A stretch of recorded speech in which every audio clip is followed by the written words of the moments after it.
반갑습니다.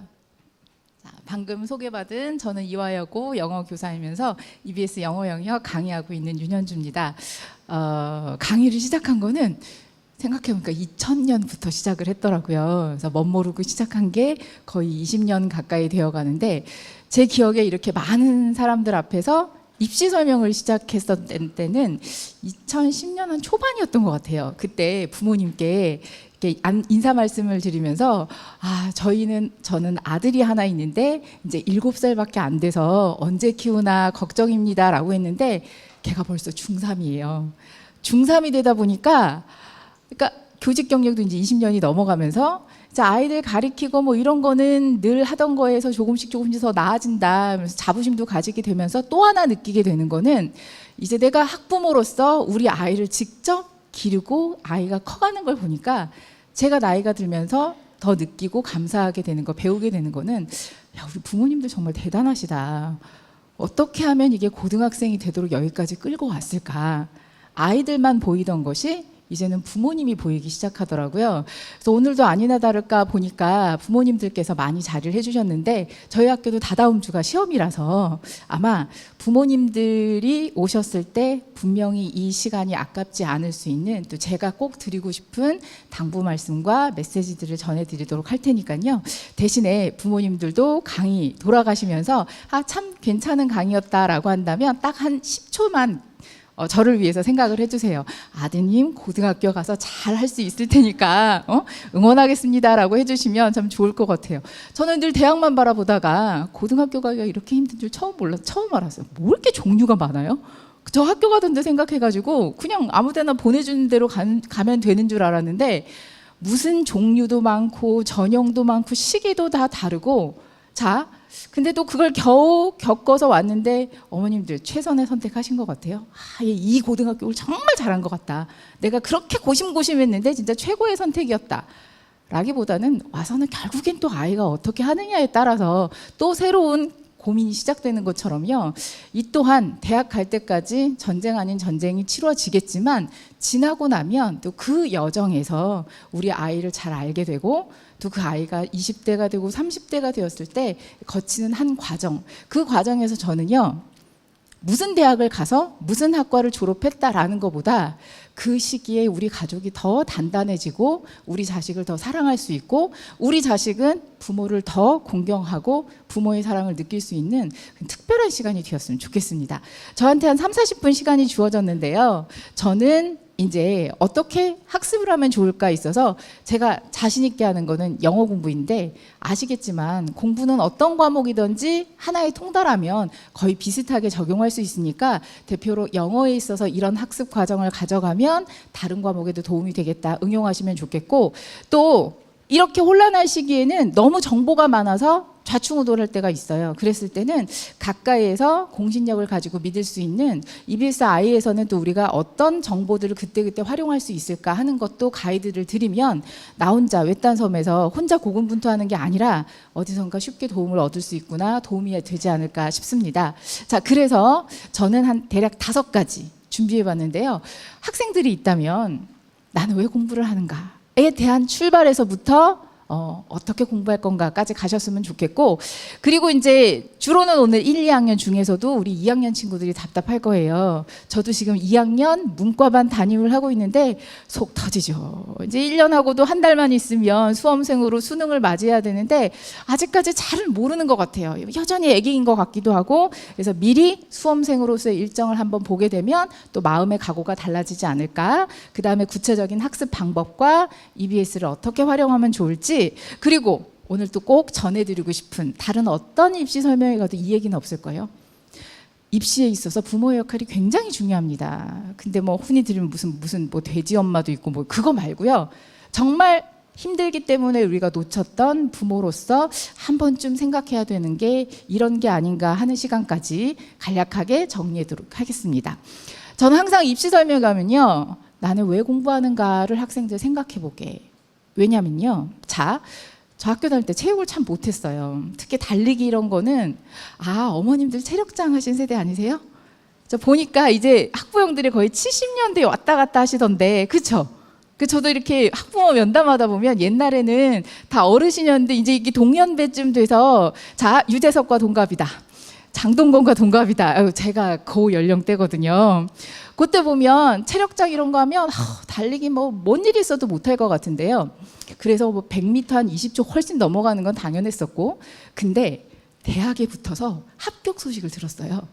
합격 소식을 듣고 제가 5층 건물에 살았는데 5층 꼭대기가 저희 집이었거든요. 그래서 공중전화에서 그때는 ARS 아시죠? 번호 눌러가지고 이게 합격인지 불합격인지 그걸 새벽에 가족 몰래 합격 소식을 듣고서 5층까지 올라가는데 아마 그때 한 10초도 안 걸렸을 것 같아요. 그때 100m 달리기 했었으면 아마 세계 신기록을 내지 않았을까. 왜냐하면 목적과 의도가 있으면요, 내가 가지고 있지 않던 능력이 발산이 되더라고요. 공부해야죠. 근데 왜 할까요? 이거에 대한 정체성이 우리 아이들이 없어요. 편하게 생활했고 물질적으로도 풍요로웠고 큰 고민과 어려움이 없으니까 그저 공부하라니까 싫은 거예요. 자, 가장 최근에 자녀분과 왜 공부를 해야 하는지, 뭘 하고 싶은지 진지하게 이야기해 보신 적이 있는지 한번 생각해 보세요. 어느 대학의 커트라인이 몇 점이고 논술이 중요하고 그거보다 우리 아이에 대한 진심과 그 다음에 나는 우리 아이에게 뭘 바라는지. 그래서 저는 우리 아이에게 물어봤어요. 너는 커서 뭐가 되고 싶니?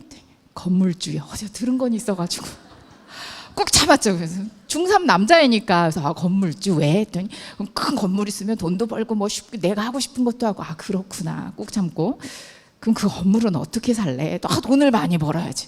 그래, 그럼 그 돈은 어떻게 벌면 좋을까 해서 차근차근 가다 보니 결국엔 제 의도대로 엄마랑 얘기하면 늘 말려서 결국엔 공부를 해야 되겠구나라고 하지만 어쨌든 그 과정에서 이 아이도 뭘 생각할 수 있지 않을까. 근데 며칠 전에는 중3도 힘든가 봐요. 아침에 깨우니까 제가 일찍 학교를 출근해야 되니까 깨워놓고 가거든요. 못 일어나고 막 그러는 거예요. 하면서 하는 말이 세상에 잠잘 때마다 10,000원씩 주는 직업이 있었으면 좋겠대요. 1시간 자면 10,000원 주고 2시간 자면 20,000원 주고.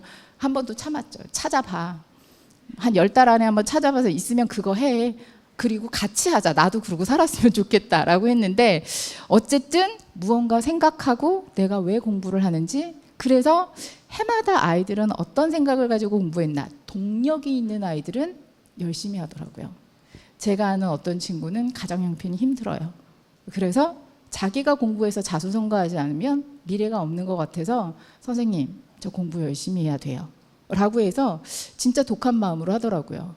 그중에는 굉장히 특이한 애 있어요. 학문적인 학구열로요. 자긴 꼭 그 공부를 해보고 싶대요. 주로 이과 친구들이 그랬던 것 같아요. 신기하게 그지없어요. 나는 너무 당연한 게 걔는 너무 궁금한 거예요. 그래, 그걸 알아보기 위해서는 꼭 대학을 가야겠구나 라고 하는 것도 한 가지 동력이 되고요. 또 최근 들어서는 놀라운 게 아까 교육감님 말씀처럼 저희 무대가 대한민국이 아니더라고요. BTS도 따라다녀야 되고 UN 사무장 같은 일도 이제 남의 나라 이야기가 아니까 정말 옛날에는 얘 왜 이렇게 헛꿈꾸니가 이제는 그게 다 실현이 되고 있으니까 따라서 어떤 시기든 뭐 건물주도 좋아요. 아니면 돈 많이 버는 백만장자도 좋고 동력이 생겨야 한다는 거. 그래서 오늘 드문드문 학생들이 있더라고요. 현실적인 것도 좋고요. 추상적인 것도 좋고요. 왜 공부를 해야 하는지 저는 학교가 그 집이 신촌 근처였어요. 서울에. 그래서 신촌 근처에 대학이 많아요. 근데 가장 가까이 있는 독수리 다니는 학교가 하나 있어요. 그래서 그 학교를 꼭 가고 싶은 거예요. 그래서 왜? 몰라. 괜히 간지나 보이고 좋아 보여서. 무슨 과 갈 건데? 필요 없어. 그냥 그 대학만 들어가면 뭐든지 다 될 것 같아서 남들이 가면 대학, 부모님도 그러잖아요. 대학 가면 다 좋다, 다 해봐라. 정말 그런지 가고 싶었어요. 그래서 저희 학교 다닐 때는 왜 그거 있었죠. 모의고사 보면 꼭 이렇게 가지원 하는 거 있었어요. 1년 12달 계속 독수리 대학만 넣었었어요. 떨어지든지 말든지. 그게 이렇게 각인이 되니까. 그러면서 거기에 가야 할 만큼 내가 공부를 해야 하고 뭐 갔을까요? 안 갔을까요? 가게 되더라고요. 자랑이 아니라. 그래서 들어가서는 많이 좀 힘들었어요. 왜 이 대학에 와야 하는지 구체적인 게 없이 그냥 들어가는 게 목표였지만 그러나 들어가서는 또 다른 친구들도 사귀고 또 새로운 환경에 노출되고 이러면서 또 거기에서 성장하게 되는.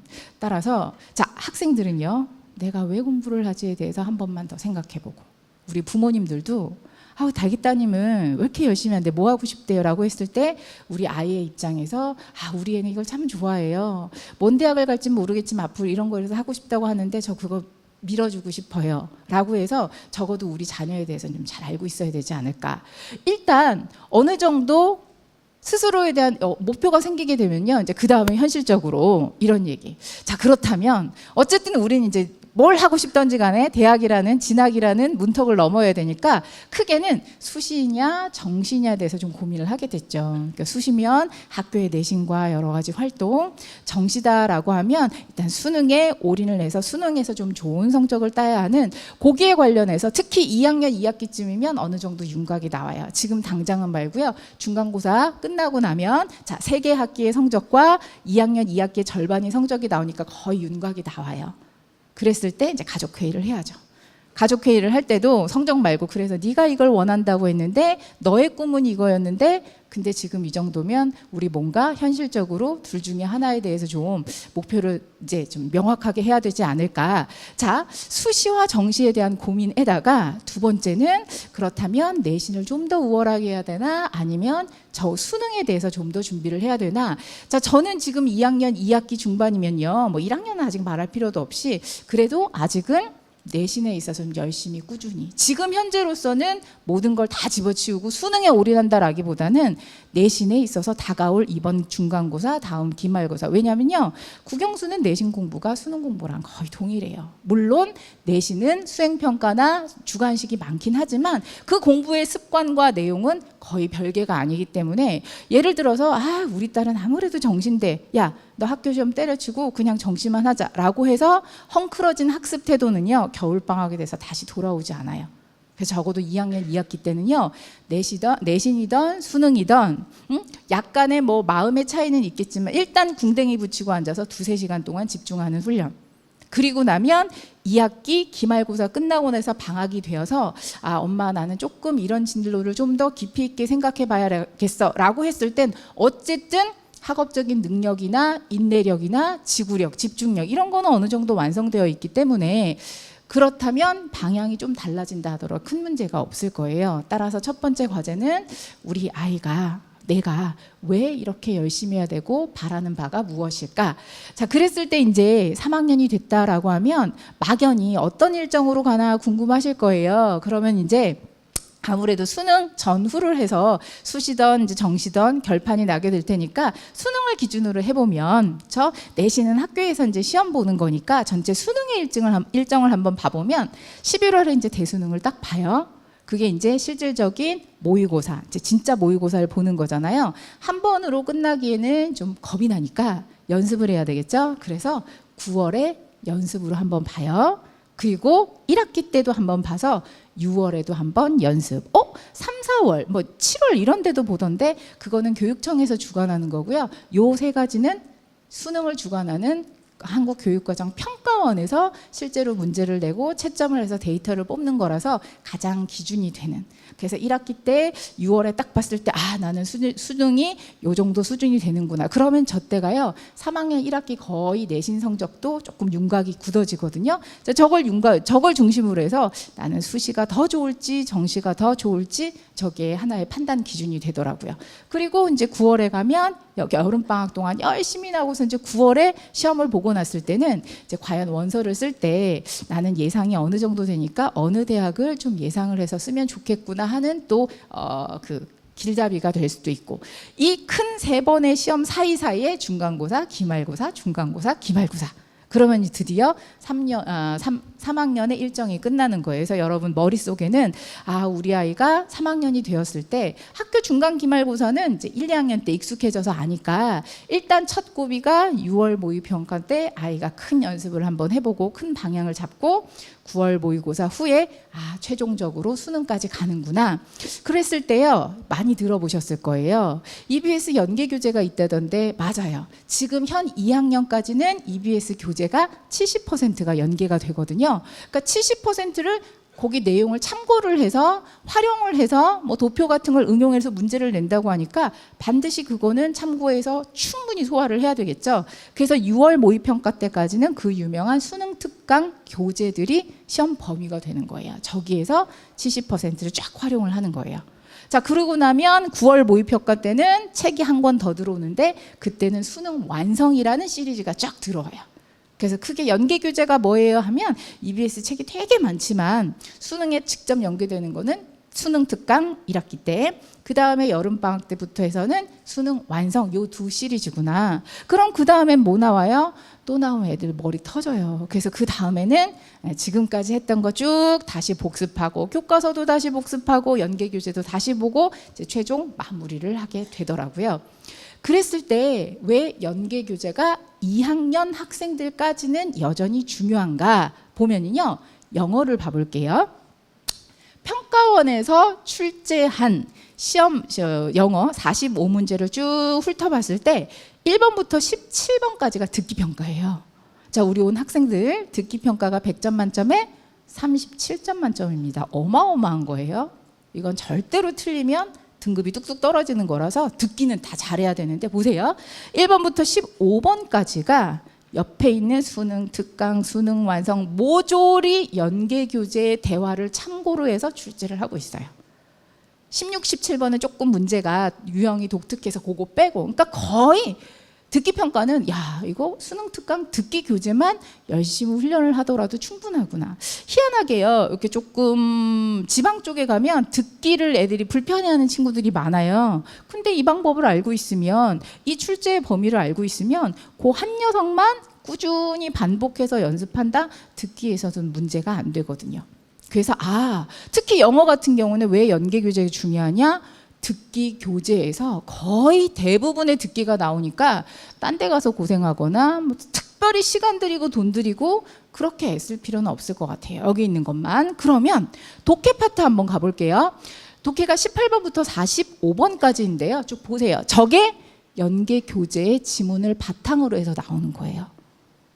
그래서 이걸 다 합쳐보니까 100% 중에 70% 이상의 영어 지문이 연계 교재에서 등장을 하는구나. 그래서 연계했을 때 영어가 좀 절대적으로, 이제 과학이나 그 사회 같은 경우는 이제 연계 교재 개념을 바탕으로 거기 도표 바탕으로 이렇게 좀 응용하는, 근데 영어는 지문을 갖다가 쓰는 거니까 그 중에 있어서도요. 지금 노란 게 둘, 넷, 여섯, 7개가 있죠.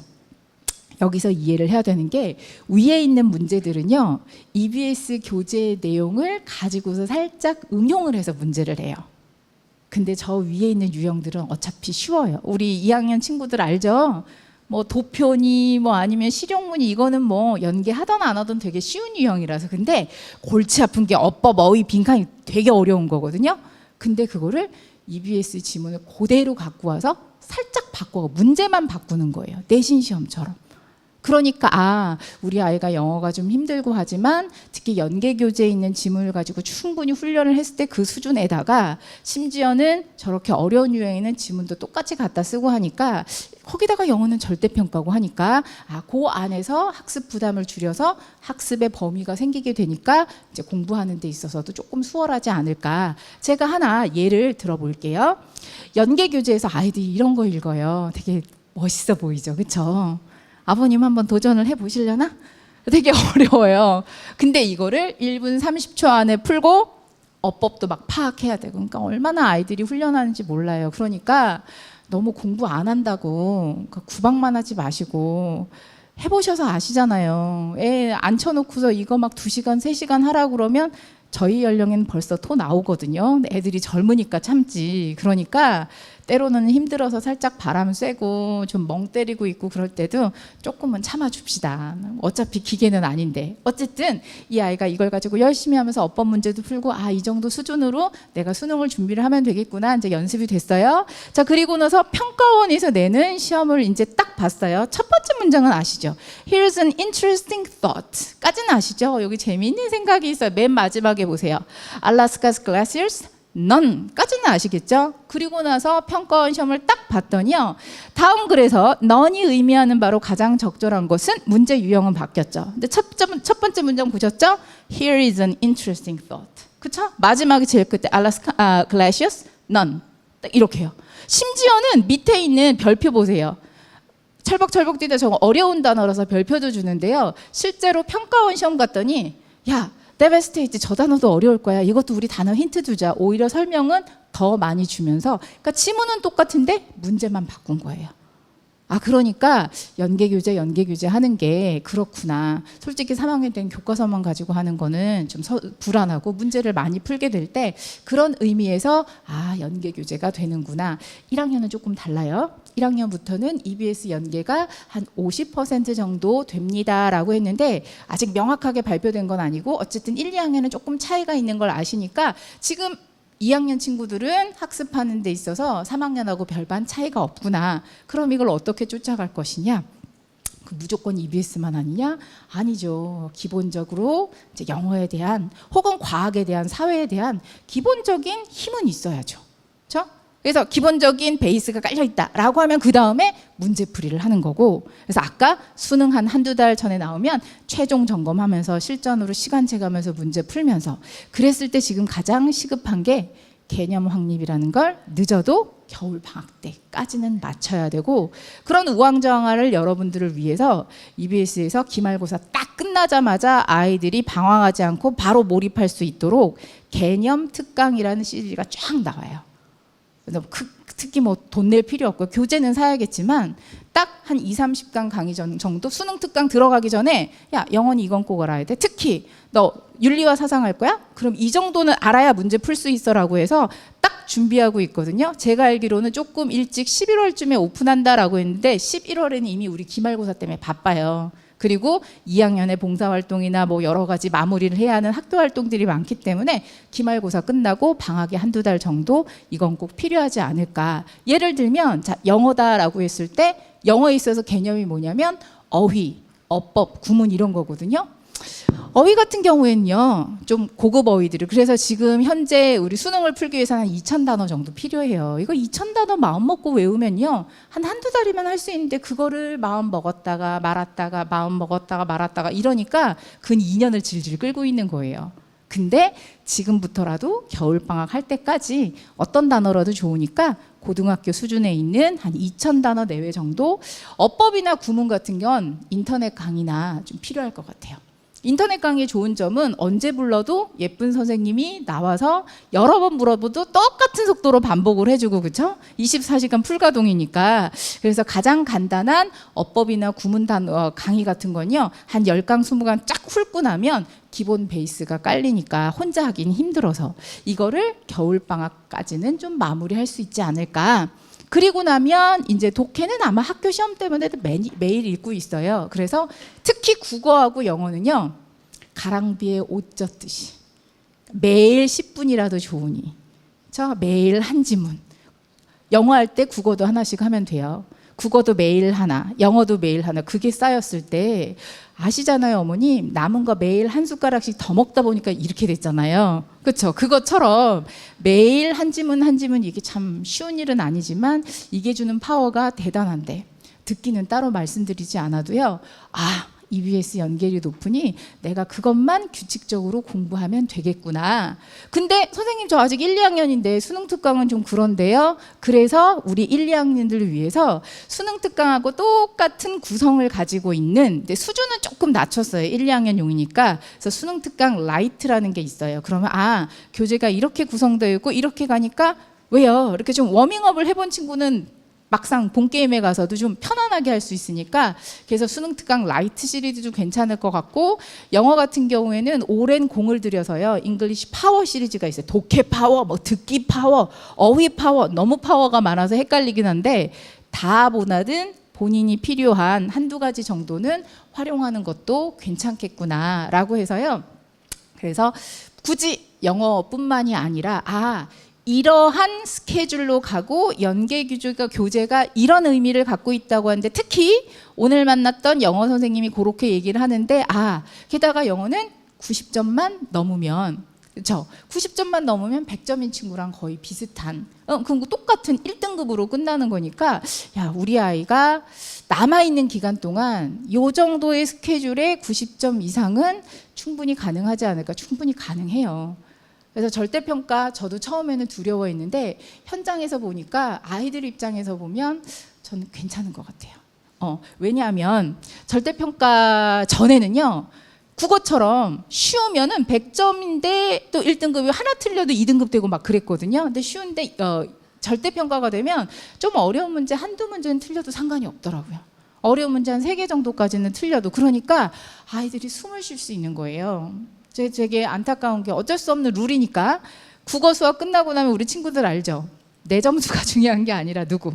야, 너 어떻게 봤어? 걔 몇 점이야? 이래야 나의 수준이 나오니까. 근데 영어는 짤 없어. 그냥 내가 잘 보면 잘 보는 거고 내가 못 보면 못 보는 거고 절대 기준이 있으니까 그래서 수능에 있어서 내가 정시로 가든 수시로 가든 정시로 가면 당연히 다 필요한 점수일 거고 그 다음에 수시로 간다라고 했을 때 최저 등급에 있어서도 영어만큼은 놓치지 않고 영어가 효자 종목이 돼서 양쪽에서 다 골고루 쓰일 수 있을 테니까 정시로 가면 쓰이는 방법이 조금씩 다르긴 하지만 일단 1등급을 받아놓으면 내가 마이너스가 되는 건 아니니까 그래서 영어에서부터 그 다음에 이제 국어, 수학, 탐구 이렇게 조금씩 넓혀가면 어떨까 싶은 생각이 듭니다. 그런 우리 수험생들을 위해서요 또 이런 몇 가지 시리즈들이 있는데 특히 우린 지금 1, 2학년 친구들은요 내신 대비해서 저기 세 번째 한번 봐보세요. 학교 시험 3주 완성해서 내신을 대비해서 강조하고 있는 강의들도 좀 있어요.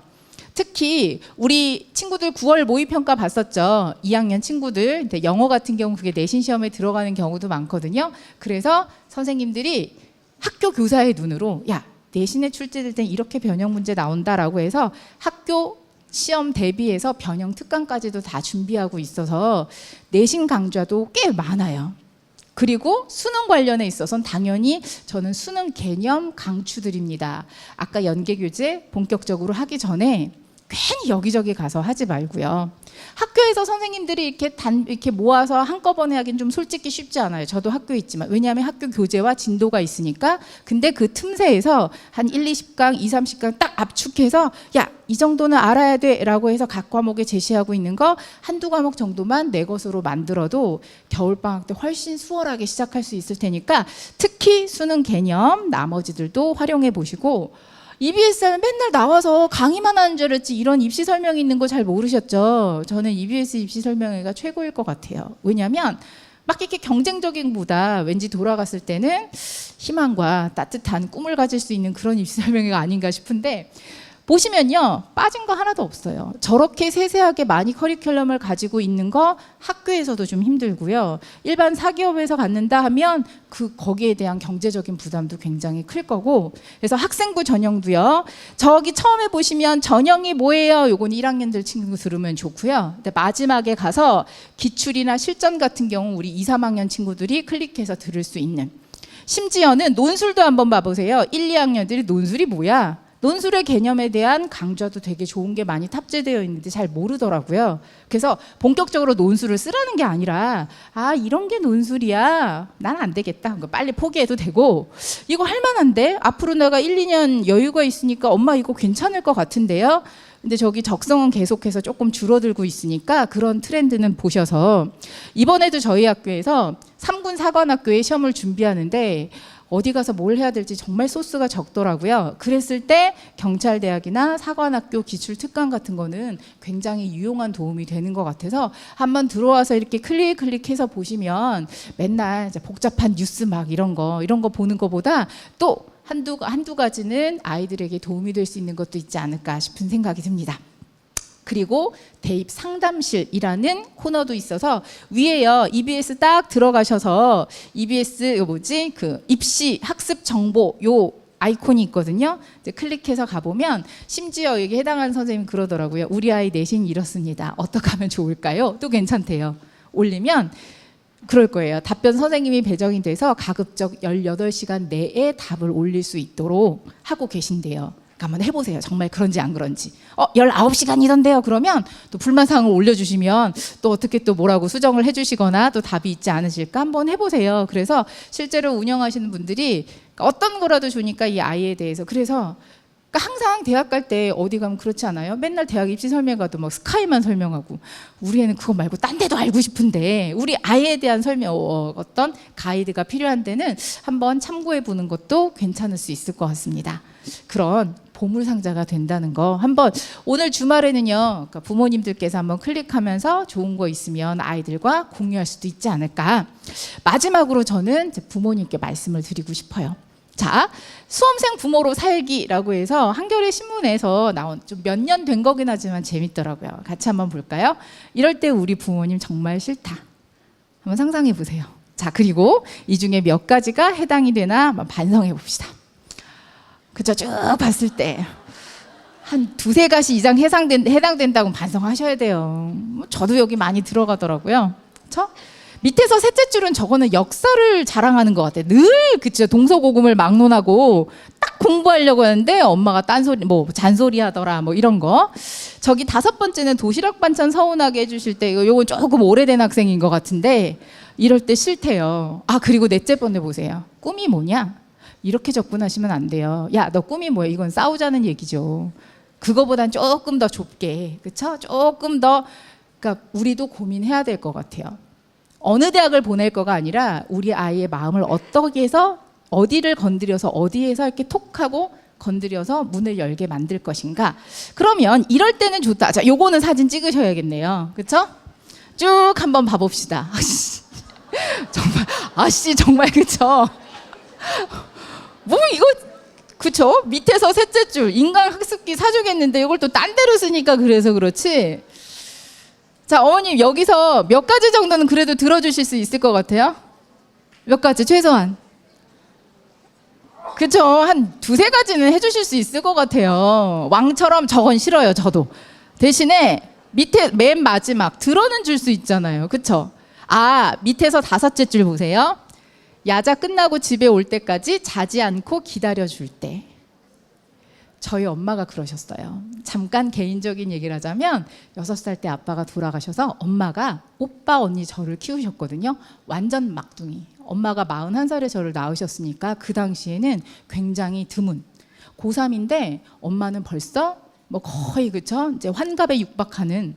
그래서 성적표를 갖다 드려도 좋은 점 보실 줄을 모른다.